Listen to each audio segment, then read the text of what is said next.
Everyone, welcome back to my channel true being. So guys, आज का ये जो वीडियो है वो कोई व्लॉग नहीं है। ये एक रिक्वेस्टेड टॉपिक था जिसके ऊपर मैं थोड़ी सी कुछ चीज़ें बात करूँगी।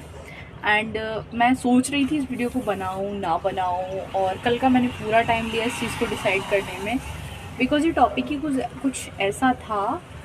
और टॉपिक जो था वो मैं आपको बता देती हूँ। तो टॉपिक ये था कि आदि आप न्यूली मैरिड हो और सबको पता है मेरी शादी को अभी 1 साल ही हुआ है, तो रिलेशनशिप को कैसे लेके चलना है, क्या क्या कॉम्प्लिकेशंस आती हैं, ये चीज़ आप शेयर करो। तो मैं इस टॉपिक पर इसलिए वीडियो बनाने में थोड़ा टाइम ले रही थी, सोच रही थी बनाऊँ या ना बनाऊँ, जस्ट बिकॉज मुझे इतना ज़्यादा एक्सपीरियंस नहीं हुआ है अभी मैरिड लाइफ का। सबको पता है 1 साल हुई है और शुरुआती सालों में सब कुछ बहुत अच्छा रहता है। और दूसरी चीज़ ये कि मुझसे ज़्यादा भी एक्सपीरियंस लोग हैं, तो मैं सोच रही थी बनाऊँ या ना बनाऊँ, बट मैंने सोचा है कि मैं कुछ चीज़ें आपके साथ। सो गाइस, सबसे पहली चीज़ जो मैं बोलना चाहूँगी वो ये है कि कोई भी एक अच्छे रिलेशनशिप की ना कोई डेफिनेशन नहीं होती, क्योंकि ना ये एक इंडिविजुअल पे डिपेंड करता है, उसका नेचर कैसा है, उसका कैरेक्टर कैसा है। जब दो डिफरेंट लोग आपस में मिलते हैं तो एडजस्ट भी करना पड़ता है, चीज़ें कॉम्प्रो भी करनी पड़ती हैं, क्योंकि कोई भी ना एकदम स्टबर्न बन के नहीं रह सकता कि मैं तो पहले ऐसा था और या मैं तो पहले ऐसी थी या ऐसे करती थी। थोड़ा बहुत दोनों को एडजस्ट करना पड़ता है। सो गाइस, करते हैं बैठ के बात, क्योंकि थोड़ा सा लंबा टॉपिक है तो बैठ के अच्छे से बात हो पाएगी। तो गाइस, दूसरी चीज़ जो आती है, जो मेरा पर्सनल एक्सपीरियंस भी रहा है, और मतलब जो मोस्ट इम्पॉर्टेंट चीज़ है वो ये है एक रिलेशनशिप की कि यू गाइस जो होते हो, 2 लोग couple, you are a company. तो कोई भी बात है, कोई भी प्रॉब्लम है, कोई भी इशू है, टॉक टू ईच अदर, क्योंकि एट द एंड जो भी सॉल्यूशन होगा वो निकालना तो तुमने ही है। तो ना ये आपस की अगर एक दूसरे से कोई शिकायत भी है तो वो सामने वाले बंदे को बोलो या वो बंदा तुमको बोले, और किसी से डिस्कस नहीं करना है, क्योंकि दीवारों के भी कान होते हैं, सुना होगा आप लोगों ने। तो एक कंपनी है, इसको मेंटेन करके रखना होता है और एक दूसरे की चीज़ें एक दूसरे से ही कहनी है। एंड अब बात करते हैं अपने थर्ड पॉइंट की। तो थर्ड पॉइंट ये है कि जो दिमाग में मिथ बिठाया हुआ है या सुना हुआ है लोगों से कि परफेक्ट रिलेशनशिप, कोई भी रिलेशनशिप परफेक्ट नहीं होता। ये फैमिली में देखो, अपने घर में देखो, मम्मी पापा की भी कभी ना कभी लड़ाई झगड़ा होता हुआ, दादी दादा की भी होती होगी। तो एक हस्बैंड वाइफ का रिलेशन ऐसा होता है कि साथ में रहना है और दोनों के ओपिनियंस मिसमैच भी करते हैं, तो थोड़ी बहुत कॉन्फ्लिक्ट्स भी होती हैं। तो ये जो दिमाग में जो कीड़ा है ना, परफेक्ट रखना है, इसके चक्कर में जैसा चल रहा है ना उसको भी मेंटेन नहीं कर पाओगे। तो इस चीज़ को ना दिमाग से बिल्कुल निकाल दो, गो विद द फ्लो, जैसा चल रहा है सिचुएशंस के साथ, एक्सपीरियंसेस के साथ सीखते जाओगे और टाइम बाय टाइम एक दूसरे को जानते जाओगे तो चीज़ें और ज़्यादा आसान होती जाएंगी।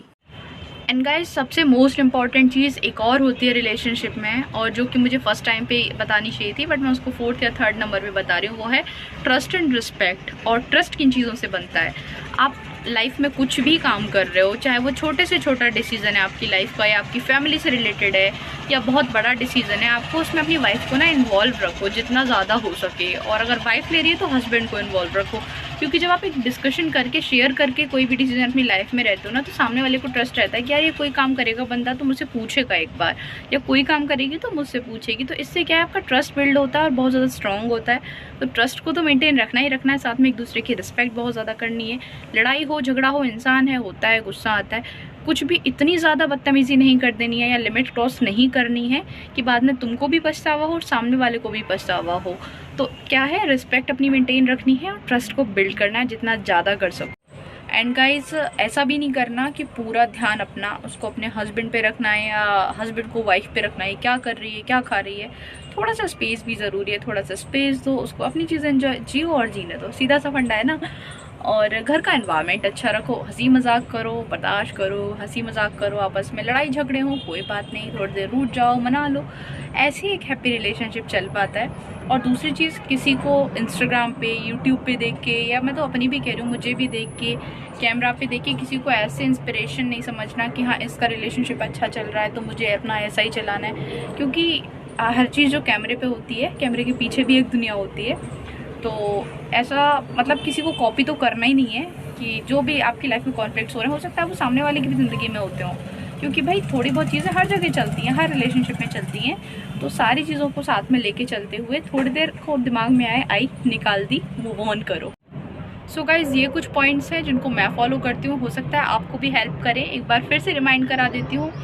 ट्रस्ट मेंटेन, प्लेन जा रहा है मेरे ऊपर से, ओके। ट्रस्ट मेंटेन रखना है, रेस्पेक्ट करनी है सामने वाले की, थोड़ा सा स्पेस भी देना है, लड़ाई झगड़े हो तो चलने देना है, चेंजेस को एक्सेप्ट करना सीखना है। लाइफ में शादी के बाद बहुत सारे चेंजेस आते हैं, रिस्पॉन्सिबिलिटीज़ आती हैं, उन चीज़ों से आप भाग नहीं सकते।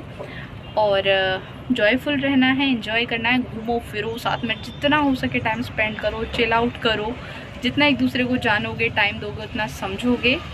हाँ, तो मैं तुमको ये रिलेशनशिप एडवाइस देना चाहोगे? हाँ बिल्कुल। तो दो। एक मैरिड लाइफ में हमेशा पति को चुप रहना चाहिए। तो यार आज इसलिए नहीं बुलाया था मैंने। चुप रहेगा वो, जितना वो शांत रहेगा उसकी मैरिड लाइफ उतनी अच्छी जाएगी। हाँ, मजाक नहीं करना, सीरियसली बताओ ना। खैर ये पॉइंट तो है, पॉइंट टू भी नोटेड, नोट कर लेना। जितना शांत रहेगा ना, और सिर्फ मैन की नहीं है ये, अगर बीवी को गुस्सा आ रहा है तो आदमी शांत हो जाए, आदमी को गुस्सा आ रहा है तो बीवी शांत। मैं हो जाती हूँ शांत। बीवी कभी शांत नहीं रहती, अभी देखा ना।